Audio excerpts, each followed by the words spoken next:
Oi pessoal, meu nome é Maíra. Eu escolhi falar principalmente sobre duas pandemias que assolaram a humanidade, que foram a peste bubônica e a gripe espanhola. A peste bubônica, ela assolou a Europa e parte da Ásia no século XIV, matou cerca de 1/3 da população. Os médicos, eles acreditavam numa teoria que era a teoria miasmática, dos miasmas. A transmissão era feita através de odores. Então, uma roupa que era muito usada pelos médicos e que ficou conhecida no imaginário das pessoas, inclusive em até filmes de terror e coisas assim, é aquela roupa com um bico, parece um bico de pássaro, que é um capuz com um bico de pássaro. Dentro desse bico, eles colocavam ervas aromáticas. Eles acreditavam que essas ervas, na hora da pessoa respirar, iria filtrar os miasmas, que era o que causava a peste bubônica. Além dessa máscara, né, desse capacete que eles usavam, eles ainda usavam uma capa coberta com cera, que também era uma cera aromática, chapéus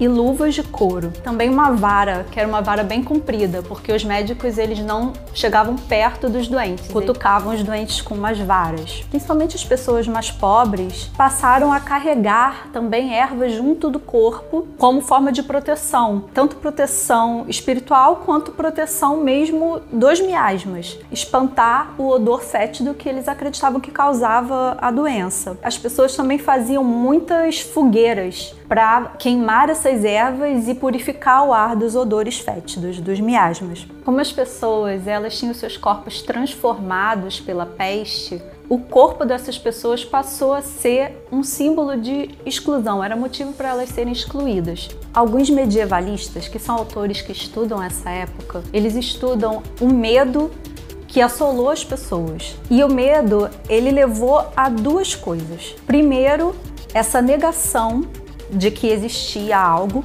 Então as pessoas elas saíam para beber, iam para as tabernas, faziam muito sexo e não estavam nem aí para nada e ficavam mega bêbadas. Elas queriam de alguma forma esquecer que tudo aquilo estava acontecendo e acreditavam que estavam vivendo os últimos dias da vida delas, então elas tinham mais é que aproveitar a vida. O segundo comportamento decorrente desse pânico da peste foi justamente o fim das regras sociais. Então esse afastamento das pessoas doentes, a forma de você não tratar o outro com solidariedade ou como uma comunidade, acabava, era cada um por si. O trauma da peste bubônica ele foi tão grande que ele marcou todas as gerações seguintes e inclusive até hoje está presente nas nossas memórias. Na arte a gente pode ver que houve uma representação da morte, ela é sempre uma figura humana ou um esqueleto envolvido numa capa preta e bem escura, bem soturna e com uma foice ceifando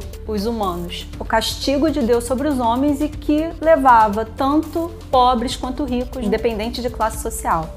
Já a gripe espanhola, ela chegou no Brasil em 1918 com navios vindos da Europa e ela se alastrou principalmente pelo Rio de Janeiro, que era a capital. O governo da época não acreditava que o Brasil poderia ser assolado pela gripe espanhola. Não foram tomadas medidas quanto ao fechamento do comércio, a quarentena das pessoas, e isso fez com que a doença se alastrasse muito rápido pelas cidades. O fato de você morrer deitado numa cama era um grande privilégio, porque as pessoas começavam a morrer na rua. Era de um dia para o outro.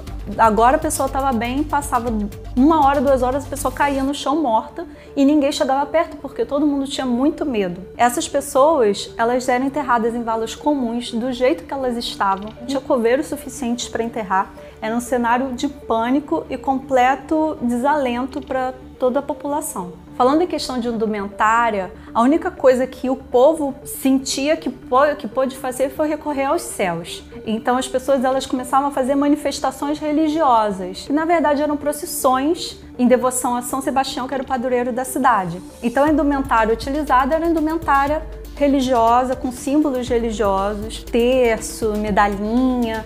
Eles recorriam a tudo isso que a gente conhece até hoje, que está presente principalmente na indumentária católica.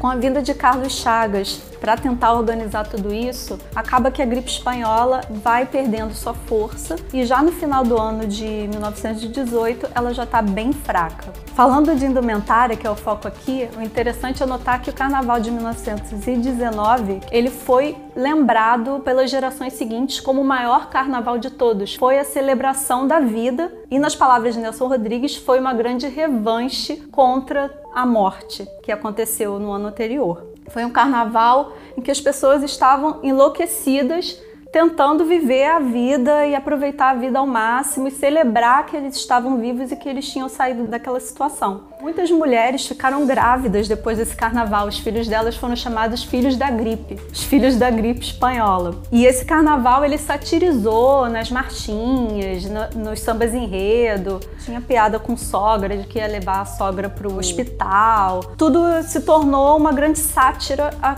toda aquela tristeza e situação que eles tinham passado anteriormente. Aí vem a indumentária carnavalesca brincar com tudo aquilo, né? Os pierrots, as colombinas e todas aquelas fantasias para trazer de volta a alegria de viver. E aí eu gostaria de ler um trecho do Nelson Rodrigues, das memórias dele desse carnaval. A moda, a vestimenta, a indumentária, ela tem uma relação muito forte com os nossos rituais e a forma de como a gente vive e vê as coisas. Aquele carnaval foi, também e sobretudo, uma vingança dos mortos mal vestidos, mal chorados e, por fim, mal enterrados. Um defunto que não teve o seu bom terno, a sua boa camisa, a sua boa gravata, é mais cruel e mais ressentido do que um Nero ultrajado. Isso tudo leva a gente a pensar o que vai acontecer quando essa pandemia que a gente está vivendo hoje acabar. Será que a gente vai pensar os nossos costumes, a moda, o jeito de se vestir diferente? O fato da gente estar usando roupas mais confortáveis e se acostumando com isso vai fazer com que a gente busque usar roupas mais confortáveis? Ou será que a gente vai querer voltar a usar coisas cada vez mais exuberantes para finalmente poder usar aquilo tudo? Eu não sei, não tem como saber. Mas uma coisa é certa, o carnaval de 2021 deve bombar.